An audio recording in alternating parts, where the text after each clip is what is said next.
certains qui peinent vraiment à joindre les deux bouts ndax nekkin bu metti donc pas mal de propositions ont été faites par des acteurs même du secteur pour vraiment ñu xoolaat nekkinu artistes yi ñoom nag ku ci nekk ak li nga yaakaar ni moom buñ ko tegee solution am en tout cas xam nañ ni solution bi njëkk mooy essayer xool ñan ñooy professionnel ak ñan ñooy amateur en tout cas loolu aviu Ibrahima Mbaye Sopé la moom xam ngeen ko xam-xamam màcc na jëm bu baax a baax ci wàllu woowu ndax depuis des années quand même il évolue dans ce secteur mën nañu xool waxtaan bi nga xamante ne sekk nañu ko ak moom et puis on se retrouve juste après.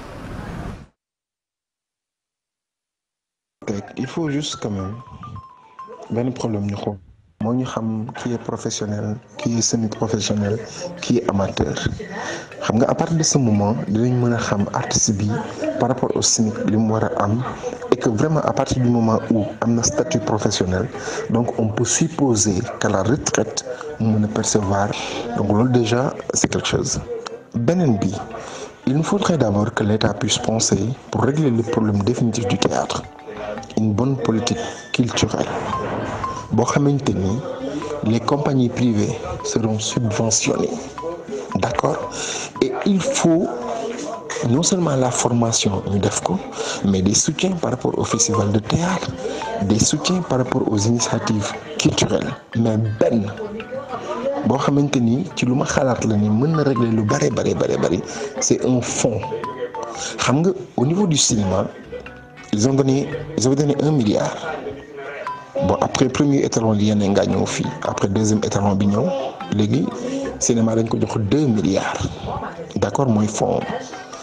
Culture urbaine am na 500 millions déjà yu taxaw.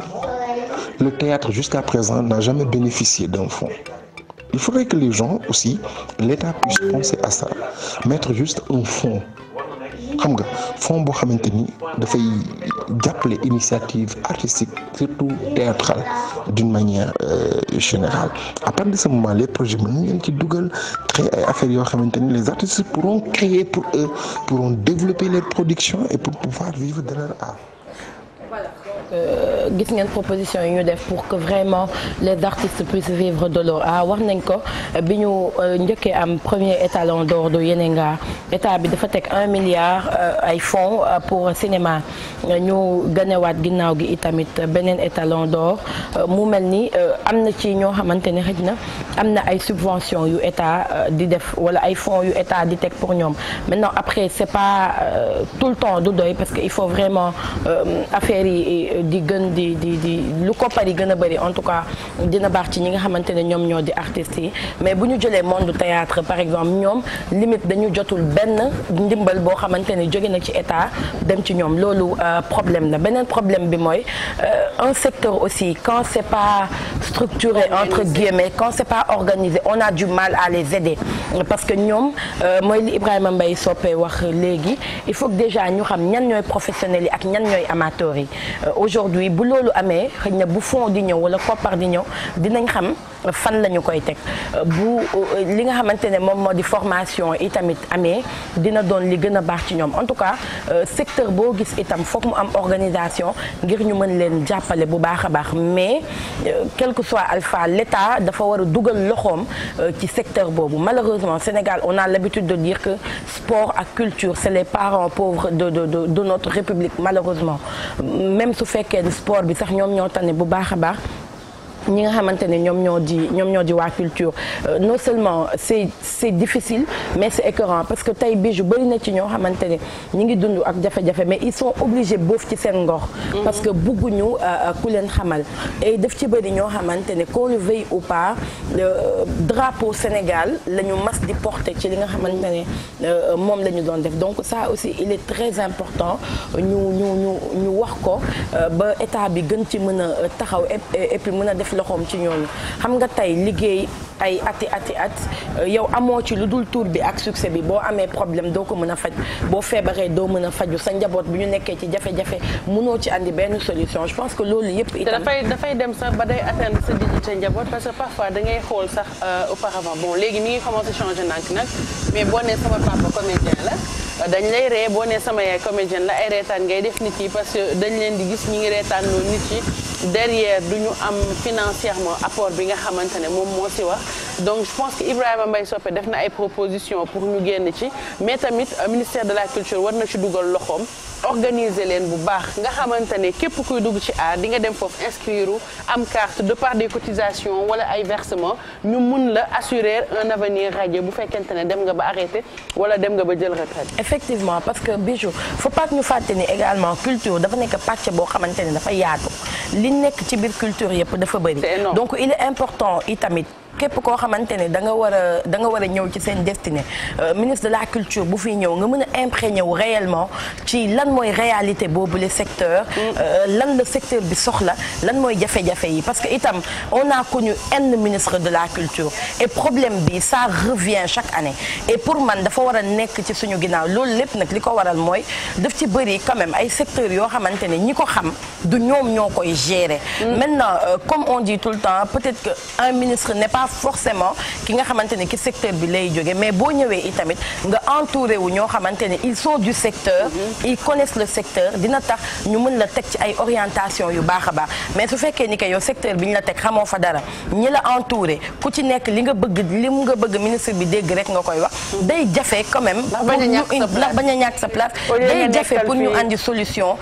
ci problème yi ñuy fekk ci boobu le secteur en tout cas artistes yi moi personnellement je pense que bëri na ci ñoo xamante ne ils ont besoin de ndimbal et de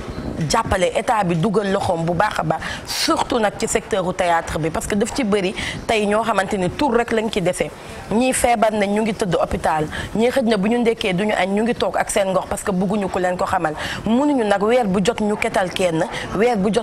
kenn limite après désespoir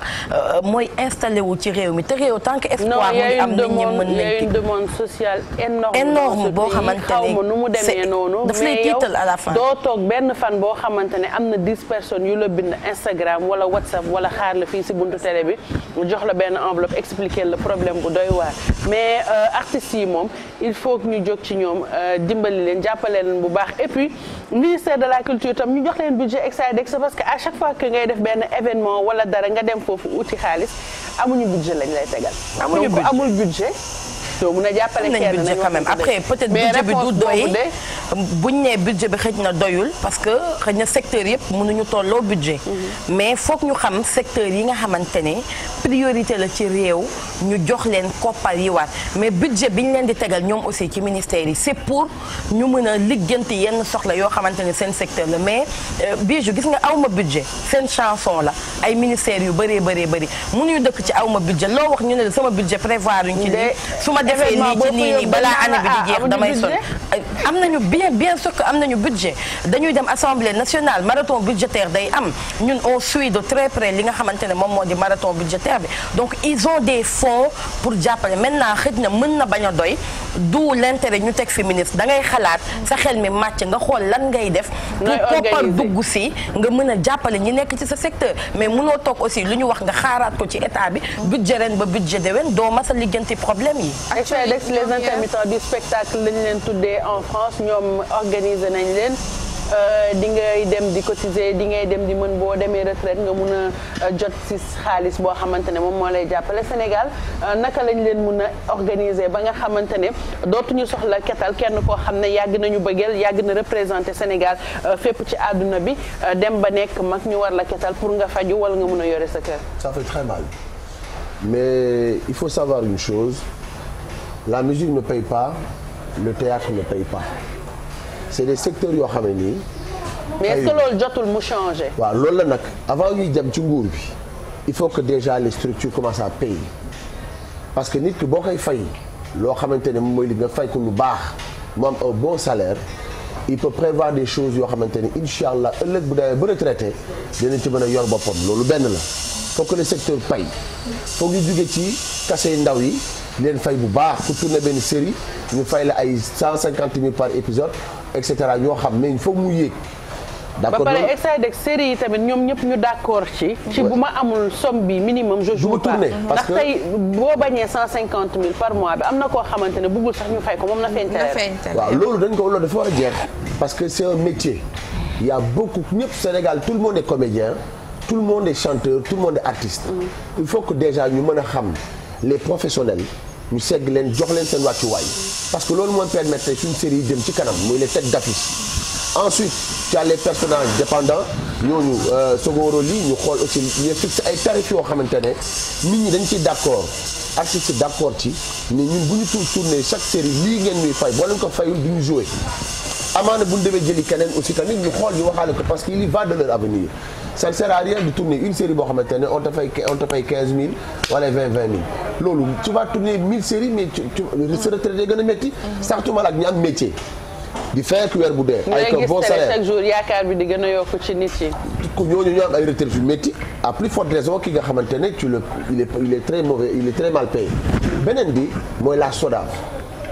il faut que nit ñi dem SODAV. la SODAV moom rek mën a régler problème bii sénégalais yi ñoo war a am confiance ci SODAV parce que reversement les droits yi nga xamante ne moom la ñuy def loolu tamit daf leen ñu permettre ñoom seen retraite parce que œuvre boo def dal la koy fay pendant 60 ans après ta mort dañ koy fay say doom. donc il faut que déjà ñoom ñu xam ñu dem SODAV inscrire wu ba pare di dimbali SODAV à ce que recouvrement bi ñuy def lépp lu activité bi SODAV di def pour mën a récupérer fonds yi ñu ànd ci ak SODAV mais mooy benn structure bi leen mën a dimbali. ñu am dund bu baax ñu fay leen bu baax ba noppi ñu mën a prévoir seen retraite donc il faut que ñoom ñu lëkkaloog SODAV ñëpp dugg ci jàpp ci xam ne seen organisation la laaj organisation de la part de artistes yi. exactement. parce que looy dugg tamit il faut nga dem ci ba jeex ñu reconnaître la ci ak ay papiers pas juste parce que léegi am na statut par rapport ak public bi di la seetaan c'est vrai que neex na torop ngay def dara ñëpp bëggandoo la mais reconnaissance bu ñu koy wax papier ci la et puis SODAV organisé wu gouvernement bi tamit organisé wu teg leen seen place. parce que SODAV mooy liggéey gouvernement directement. donc fonds yi ñu mënti wax yëpp bu jaaree SODAV na ko mën distribuer parce que SODAV a les cartes a les membres xam na ñi nga xamante ne ñoo ci bokk mais léegi boo bokkul SODAV ñu jël ay fonds jox ko SODAV pour mu jox ko ak comédien ak artiste doolaal donc c'est ça et c'est important côté boobu noonu la SODAV est là pour ça pour recouvrer jël seen ay ñoom li ñu moom delloowaat leen ko jéem leen organiser seen avenir et cetera ak yeneen fonds am na ay fonds yoo xamante ne si ça relève du social ñu dem ku feebar ñu jàppale la jox la benn chèque et tout ça loolu SODAV ñu ngi koy def. mais il faut que ñoom ñu dem nag vers la SODAV gëstu nguur gi li muy def après bu boobaa nag SODAV bu ñu ànd ak lëkkaloog SODAV bu ñu wàccee ci tali bi nguur day appliquer par force. tu vois mais ñun rek di nga pour ñu mën a dem sëkkatal nguur dafay jafe boo waxee ma la waaye dégagé naa lii dégagé naa lii ils ne vont jamais donner assez. parce qu'il y en aura jamais assez mais il faut que d'abord que les séries arrêtent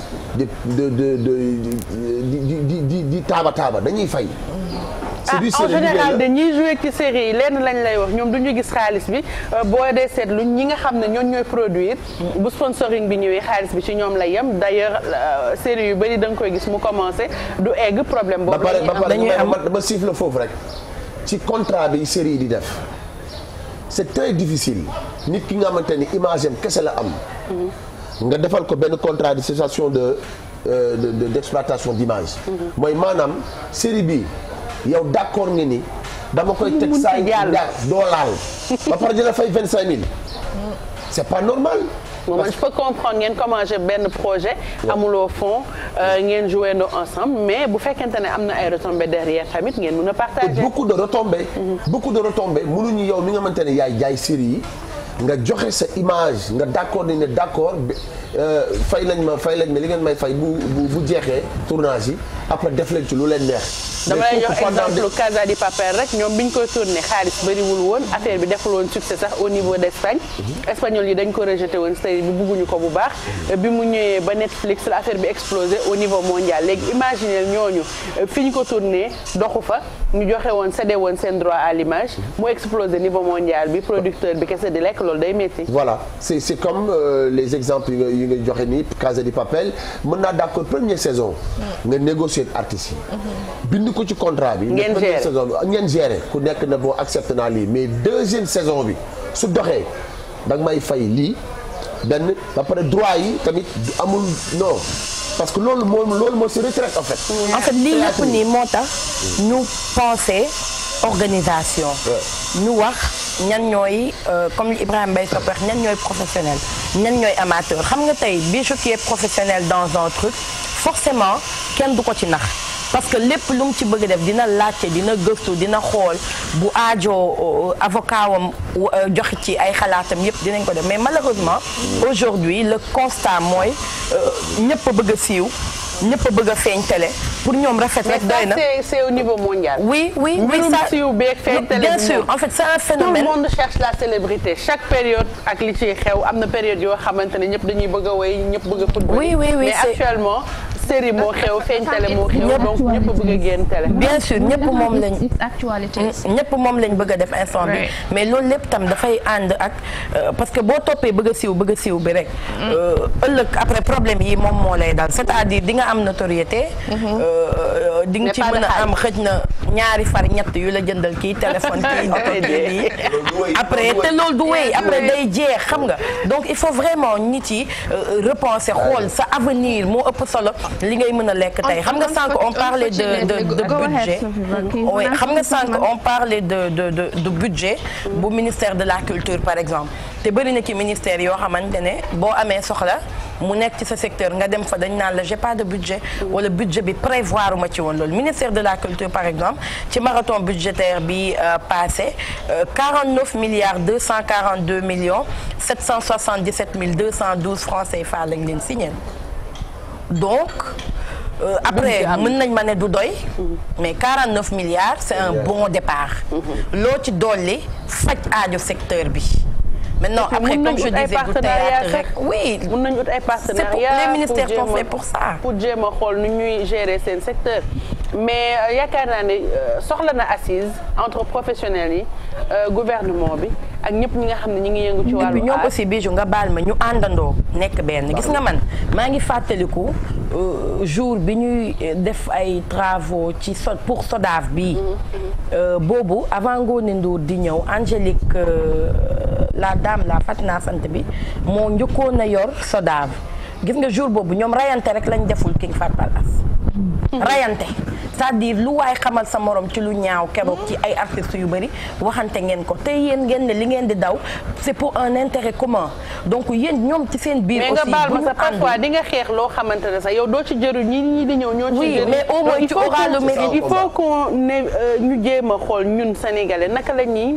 fàtte suñu bopp di def pour le global parce que def pour individualité yi dafa bëri trop aw ngay sànq yaa ngi bëggoon a sànni sa grain de sel ci waxu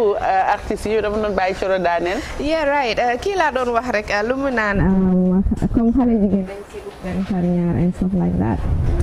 xale yu góor yi tamit dañoo bëgg ko siiw dangay gis ku la naan may ma jabar nga koy présenté ay xale mu la yónnee ay photo ñu nekk ci télé beeg ñuy joué ak ñoom seen donc c'est un mal de société so literally mooy poussé ñu bari si mooy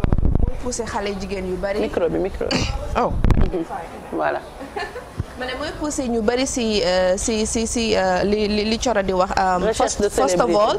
duñ ko jàng amuñu si benn experience or anything Bijou Ndiaye nee na maa ngi def dara rek maa ngi ñëw dugg si loolu sax encore c'est relatif parce que tey mën nga bañ a jàng benn affaire mais nga am benn talent bu inné bi suñu la coacher rapidement après nga gëstu si mën nga si def sa benn gëstu pour am benn foundation am na benn film bu fi xewoon bu Hunger Game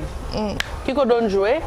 jàngul woon art right donc dafa ñëw elle a crevé l'écran right donc c'est pas tey mun nga bañ a jàng benn affaire mais nga am si talent da ngay dem nga am si talent di nga dem ba at the end of the day boo si xasee ba dugg mun nga demaat nga toog nga gëstu benn 5 minutes booy am si YouTube wala si réseaux sociaux bi amin nga read something wala nga dem si koo xamante ni moo la ëpp profession te moo la si jiitu and then yàgg na si am na si success boo xamante ni yokk na ko valeur nga dem ci moom nga gëstu ci moom ak yooyu parce que loolu sax ñi nga xam ne dañuy tourner ñoom d'habitude dañuy entouré wu par ñu nga xam ne yàgg nañ fi nekk di jouer ay waa daaray Kocc ak yeneen troupe théâtrale yoo xamante ne Sénégal xam nañ leen bu baax ay Soleil Levant en général même bu fekkee am na ñoo xamante ne tey musuñu jouer et tout ñooñu ñoo leen di wër di leen encadrer di la nii ngay xoolee boo bëggee triste nii ngay defee donc ñooñu yaakaar naa bu ñu suivre seen conseil même bu ñu demulee YouTube sax dinañ si mun génn mais en tout cas il faut que ñu organiser. il le faut parce que mënuñu dëkk quand même ci suñu artistes yi vraiment chaque jour ñu leen di ketal mais dafa ñaaw. et puis mënuñu c'est-à-dire en dehors de ñaaw bi de xoolal mënuñu sax dëkk ci ket. mënuñu semaine bu jot ñu ketal benn étudiant suba benn woykat suba beneen théâtre kat c'est pas possible. réew du doxe noonu limite bu ñu demee ba comme je dis tout le temps désespoir am mooy que réew mi kenn dootu ko mën a joyanti te ñaanuñu yàlla àgg ci désespoir donc ne serait-ce que pour ça de grâce ñi ñuy teg ci ministère yi avec des objectifs bien définis nañ ñu dimbali koppar yi ñu leen di jox ñu dugal ko fi ko yeeloo bu ko defee ñu indi seen xel mu sell xool naka la ñuy def ba nit ñi mën a ku nekk ngay ñàkk di jëriñu mais golo di bay baabun di dunde quand même mënul wéy ci réew mi mënuñu dëkk ci des gens yoo xamante ne dañu jël seen ndaw yëpp seen xam-xam yëpp seen njàng yëpp jox ko réew mi suba bu ñu toogee am problème limite tey xale yi leen di ketal am na ci ñoo xamante ne xëj na fekkee wuñ sax bàyyi ili mais bu ñu xoolee sur YouTube wala dégg nettali bi rek sa yaram mën na daw ba tu es obligé nga def sa koppar ci ket bi noonu à l'écran Kopar Express objectif bi 3 millions. 3 millions ci 1 million 90 533 francs CFA mun ngeen def par Wave aussi bu dee duggoo leen Kopar Express 76 205 88 77 ngeen jàppale Baye Eli mérité na ko mérité na sax lu ëpp 3 millions. ndax nu mu seddalee suñu xol. mais ñoom amoon nañ fi sax mutuelle parce que je me rappelle Youssou Ndour gagné woon na fi benn prix. koppar yi ci toftalu woon je pense que c'était quelque chose comme 75 millions. daf ko reversé waatoon ci mutuelle artistes yi. mais xam nga loolu mënul tamit wéy. Youssou Ndour mënul lu mu gagné reversé ko ci mutuelle artistes yi. Ismaïla Lo mënul lu mu am def ci ba il faut ñu repenser le secteur c'est la seule solution qu'on organise le secteur qu'on repense les choses qu'on voit vraiment lan mooy le réel problème de fond ñu régler ko bu ko defee artistes yi mën a dund ci seen art mais tey 3 millions yi ñuy jox Baye Eli da koy fajoo tey mu jeex suba day amaat soxla mënul continuer malheureusement nga ñun bisu yàggoon na boobu Aziz Samb mii la bi les voix du Sénégal les voix comédiennes